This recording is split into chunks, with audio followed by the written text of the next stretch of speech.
Shalom Bapak Ibu dan teman-teman. Mari kita bayangkan masa-masa waktu kita dulu masih ada ujian sekolah.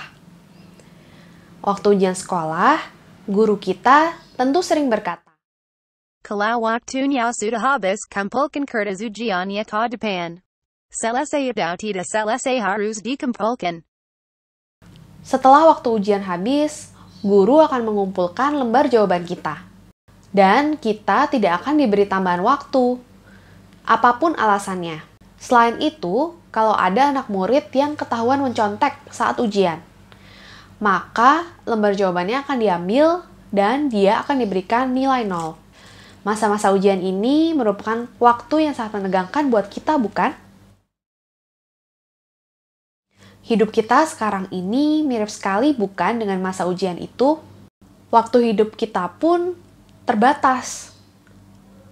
Yang lebih mengkhawatirkan daripada waktu masa ujian, kita tidak pernah tahu sisa waktu hidup kita.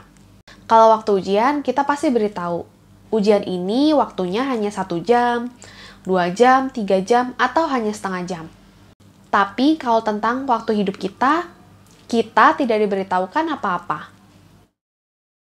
Dalam setiap langkah, kita sebetulnya sedang diuji tentang cara hidup kita di dunia ini. Lalu, bagaimana cara hidup kita supaya kita bisa terhindar dari hukuman Tuhan dan lulus ujian kehidupan? Mari kita belajar dari kisah Yeremia di Yeremia 4-5. Dalam cerita ini, Yeremia berteriak dan memperingatkan bangsa Yehuda akan datangnya hukuman dari Tuhan akibat tindakan jahat mereka. Dari cerita ini kita bisa tarik ada beberapa hal yang harus kita lakukan agar kita terhindar dari hukuman Tuhan dan bisa lulus ujian kehidupan. Yang pertama adalah menyadari kesalahan kita dan segera minta ampun. Yeremia 4 ayat 14 berkata demikian. Bersihkanlah hatimu dari kejahatan, hai Yerusalem, supaya engkau diselamatkan. Berapa lama lagi tinggal di dalam hatimu rancangan-rancangan kedurjanaanmu?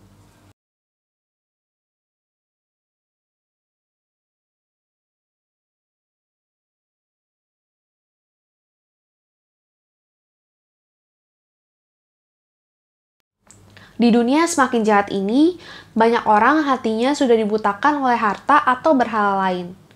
Sehingga mereka tidak tahu kalau apa yang mereka lakukan itu adalah dosa. Misalnya saja seorang koruptor yang sudah korupsi selama bertahun-tahun. Awalnya dia korupsi hanya 100.000, naik ke 500.000, kemudian naik ke 5 juta, lalu miliaran rupiah.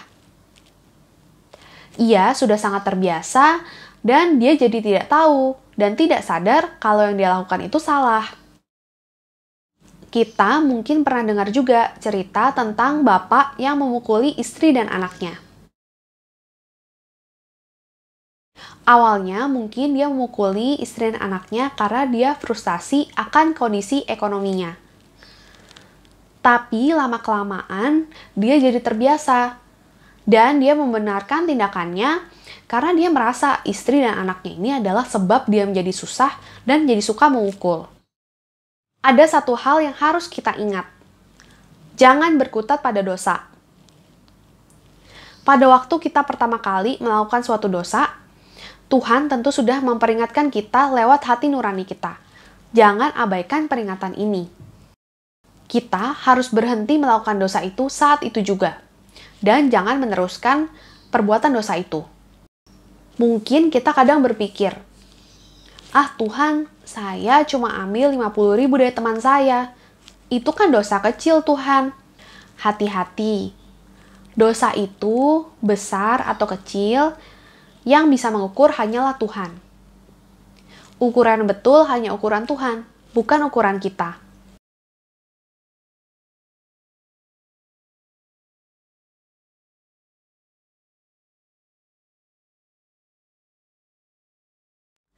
Dalam 10 perintah Allah pun tidak pernah disebutkan apakah misalnya dosa membunuh lebih berat daripada mengingini milik orang lain.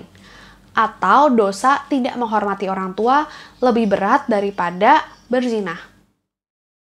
Yang penting bagi kita adalah untuk menghindari dosa, dan kalau kita sampai berdosa, kita harus segera minta ampun. Yang kedua, berbuat baiklah. Hal ini diingatkan dalam Yeremia 4 ayat 22. Sungguh, bodohlah umatku itu. Mereka tidak mengenal aku. Mereka adalah anak-anak tolol dan tidak mempunyai pengertian. Mereka pintar untuk berbuat jahat, tetapi untuk berbuat baik mereka tidak tahu.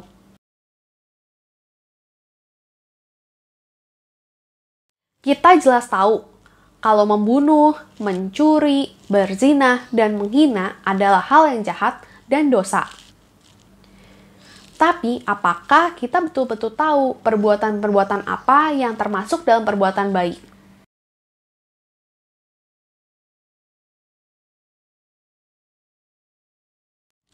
Mari kita cek, apakah orang-orang dalam contoh berikut ini berbuat baik. Tasik melihat seorang pengamen. Dia langsung memberikan buku kepada pengamen tersebut.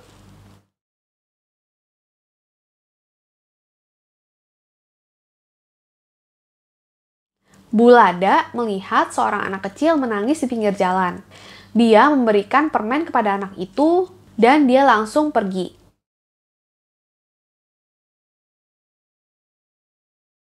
Kedua contoh itu termasuk dalam usaha untuk berbuat baik. Kenapa disebut usaha? Karena sebetulnya kita tidak tahu betul apakah yang diperbuat baik Tasik maupun Bulada itu sesuai dengan kebutuhan orang yang sedang membutuhkan itu.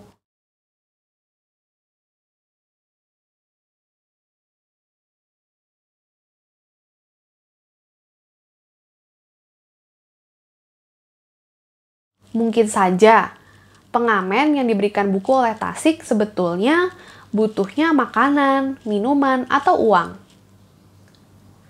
Atau mungkin anak kecil yang diberi permen oleh Bulada sebetulnya menangis bukan karena ingin permen, tapi karena dia kehilangan orang tuanya. Berbuat baik adalah ketika kita membantu orang lain sesuai dengan kebutuhan orang itu. Tapi kemudian bagaimana caranya supaya kita benar-benar tahu apa yang dibutuhkan oleh orang itu? Jawabannya cuma satu, tanya Tuhan. Kita punya akses 24 jam 7 hari untuk bicara pada Tuhan. Oleh karena itu, tiap kali kita punya kesempatan untuk membantu orang, kita langsung tanya saja pada Tuhan. Tuhan, kita boleh nggak bantu orang ini? Dan bantuan apa yang harusnya kita berikan?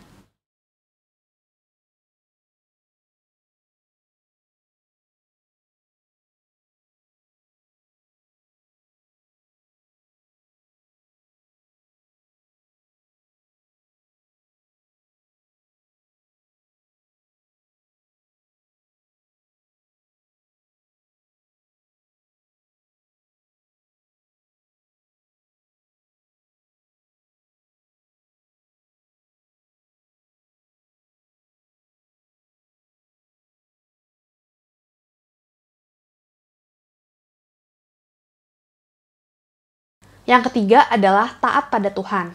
Mari kita baca sebentar di Yeremia 5 ayat 2-6. Mereka berkata, demi Tuhan yang hidup, namun mereka bersumpah palsu. Mereka mengeraskan kepalanya lebih daripada batu, dan mereka tidak mau bertobat. Sebab itu singa dari hutan akan memukul mati mereka, dan serigala dari padang akan merusakkan mereka. Macan tutul akan mengintai di pinggir kota-kota mereka, setiap orang yang keluar akan diterkam. Sebab pelanggaran mereka amat banyak, dan kesesatannya besar sekali.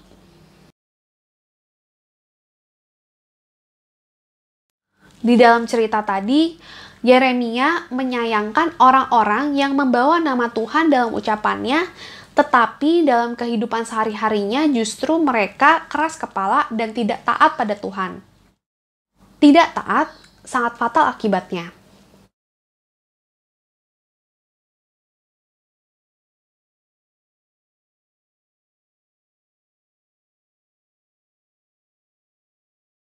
Yang menarik adalah ketidaktaatan tidak ada hubungannya dengan posisi dan kepandaian.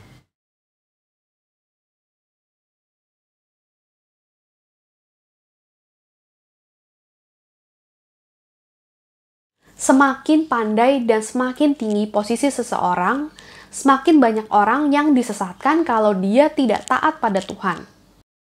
Ketika kita diberikan posisi dan kepandaian, kita harus sadar kalau kita punya tanggung jawab besar supaya kita tetap taat dan membawa orang lain untuk ikut taat pada Tuhan.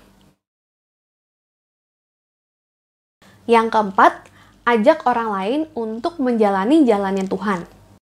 Yeremia bahkan menyampaikan pesan dari Tuhan untuk bangsa Yehuda.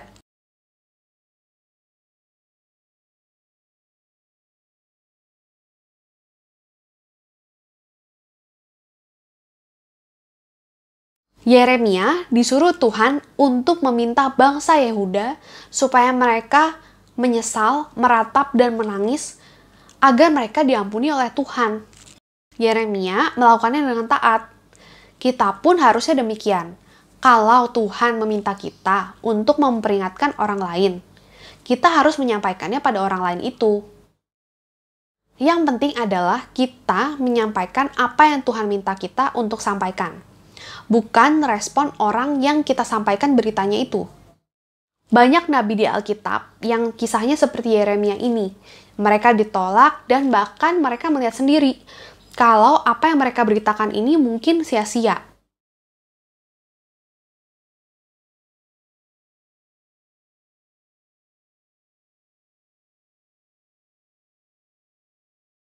Maka kita harus ingat pesan Tuhan di Yeskiel 3 ayat 17-21. Bila mana engkau mendengarkan sesuatu firman daripadaku, peringatkanlah mereka atas namaku. Kalau aku berfirman kepada orang jahat, engkau pasti dihukum mati, dan engkau tidak memperingatkan dia atau tidak berkata apa-apa untuk memperingatkan orang jahat itu dari hidupnya yang jahat, orang jahat itu akan mati dalam kesalahannya. Tetapi aku akan menuntut pertanggungjawaban atas nyawanya daripadamu. Tetapi jikalau engkau memperingatkan orang jahat itu, dan ia tidak berbalik dari kejahatannya, dan dari hidup yang jahat, ia akan mati dalam kesalahannya, tetapi engkau telah menyelamatkan nyawamu. Taat dan menyampaikan pesan Tuhan agar orang lain berbalik pada Tuhan, itu bukan hanya untuk menyelamatkan nyawa orang itu, tapi juga untuk menyelamatkan nyawa kita sendiri. Dengan taat, kita memastikan bahwa kita benar di mata Tuhan, dan Tuhan akan menjaga nyawa kita seperti janjinya. Jadi Bapak, Ibu, dan teman-teman, ingat ada 4 hal yang harus kita lakukan supaya kita bisa terhindar dari hukuman Tuhan dan lulus ujian kehidupan. Menyadari kesalahan kita dan segera minta ampun, berbuat baik, taat pada Tuhan, dan membawa orang lain untuk menjalani jalannya Tuhan.